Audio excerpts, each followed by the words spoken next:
Hello বন্ধুরা, কেমন আছো সবাই? আশা করি তোমরা সবাই খুব ভালো আছো আর আমরাও খুব ভালো আছি। রিমঝিম ডেইরির আরও একটি নতুন ব্লগে তোমাদের অনেক অনেক স্বাগত। তো তোমরা আগের ভিডিওতে দেখেইছো যে আমরা কিন্তু বেরিয়ে পড়েছি পুরীর উদ্দেশ্যে। আর সেদিন রাতে আমরা পুরী পৌঁছেছি ওই 9টা সাড়ে 9টা নাগাদ। তারপর কিন্তু আমরা একদম সোজা হোটেলে চলে গিয়েছিলাম।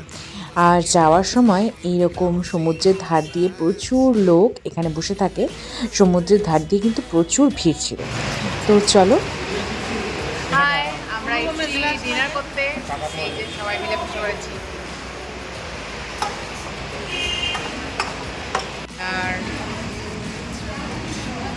শুধু ভাত, শুধু ভাত শুধু ভাত।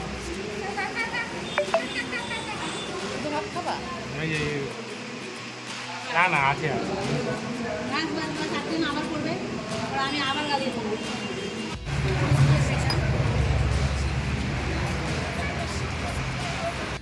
এই জাস্ট ডিনারটা সেরে আমরা চলে এসেছি সমুদ্রের ধার দিয়ে একদম নাইট ওয়াকে।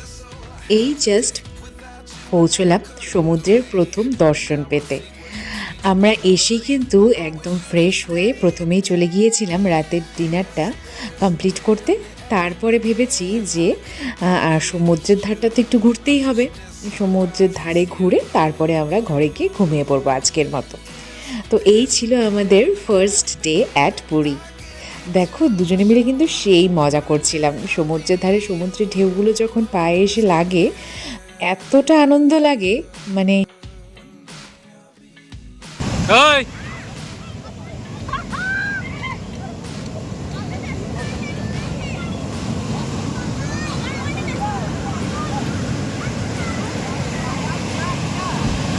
ওই রিম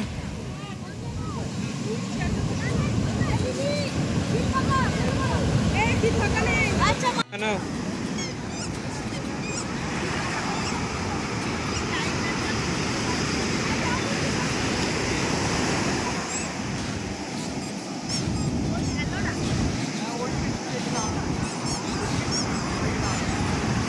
বলটা ধরতে পারবা?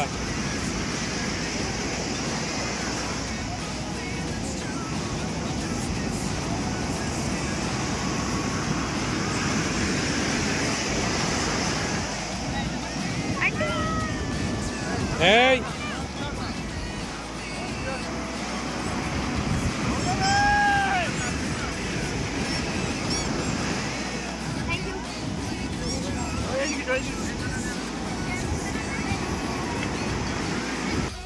এখানে আসলে চলছিল একটা গেম।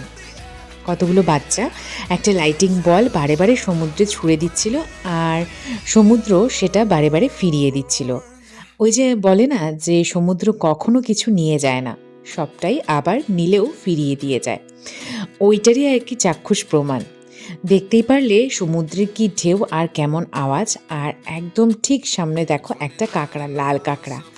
আমরা আসছি যখন রাতে তখন দেখছি অনেক কাঁকড়া এই সমুদ্রের বিচে কিন্তু ঘুরে বেড়াচ্ছে। তো চলো, অনেকটাই রাত হয়ে গিয়েছিল। তো এই দেখো যে দেখতে পাচ্ছ ভিডিওগুলো, এটা হচ্ছে নেক্সট ডে। আমরা নেক্সট ডেই কিন্তু পুজো দিতে এসেছিলাম। আর মন্দিরের ঠিক সামনেই এইরকম সুন্দর সুন্দর ফুল, তুলসী পাতার মালা আর তুলসী দল সমস্ত কিছু এখানে নিয়ে বসে রয়েছে। বেলপাতা, তোমাদের যা যা লাগবে সবটাই এখান থেকে তোমরা নিতে পারবে। তো আমরাও কিছু জিনিস নিয়েছিলাম পুজো দেওয়ার জন্য। তো সেই সমস্তটা নিয়ে চলো এবার চলে যাই মন্দিরের দিকে। আমরা সবাই সুন্দর করে সকালবেলা স্নান করে ফ্রেশ হয়ে বেরিয়ে পড়েছি মন্দিরের উদ্দেশ্যে। তো চলো, মন্দিরের চূড়া দর্শনে নাকি প্রচুর পুণ্যি রয়েছে। তো প্রথমেই মন্দিরের চূড়ার দর্শন করব। এই যে সামনে জগন্নাথ দেবের মন্দিরের চূড়া, যে যেখান থেকে দেখছো একটা প্রণাম অবশ্যই করো। আমরা কোনোদিন ভাবিনি আসলে পুরীতে আসতে পারবো,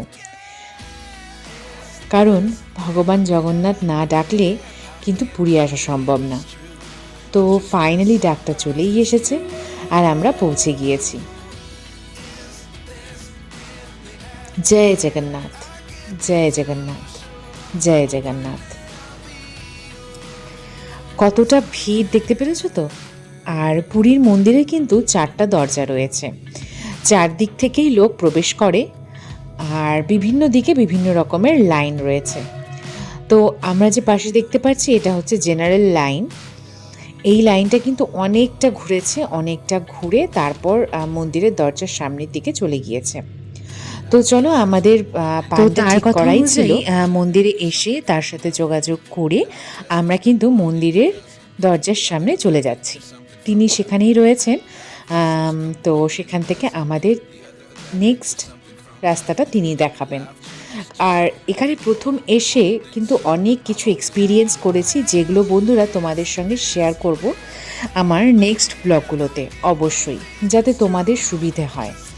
কারণ এই পুরী জগন্নাথ মন্দিরকে ঘিরে প্রচুর ব্যবসা চলছে, সে সমস্ত তো চলবেই অবশ্যই, কিন্তু তারও একটা কিছুটা সীমাবদ্ধতা থাকা উচিত।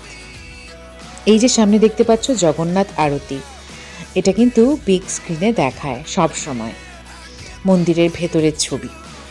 তো যাই হোক, মন্দিরের ভেতরে তো কোনো রকম ফটো বা ভিডিও অ্যালাউড নয়, তো বাইরে থেকেই যতটা সম্ভব করেছি। আর মন্দিরের সামনে এরকম বড় বড় হাঁড়িগুলো দেখতে পাচ্ছ তোমরা, ঝুড়িতে করে যাচ্ছে, এগুলোতে কিন্তু প্রসাদ রান্না করা হয়। তো এরপরে আর আমি কোনো ভিডিও ক্যাপচার করতে পারিনি, কারণ আমাদের মোবাইলগুলো সমস্তটা জমা দিতে হয়েছিল, তো সেই জন্য অন্য ডিটেলস নিয়ে আমি অবশ্যই তোমাদের সঙ্গে একটা ভিডিও করব। আর তার আগে দেখে নাও, আমাদের এটা কিন্তু হোটেল, আমাদের হোটেলটা বেশ সুন্দর ছিল। হোটেলের সমস্ত ডিটেলস নিয়ে নেক্সট ডে আরও একটা ব্লগ আসবে। তো দেখা হচ্ছে পরের ভিডিওতে বন্ধুরা, টাটা।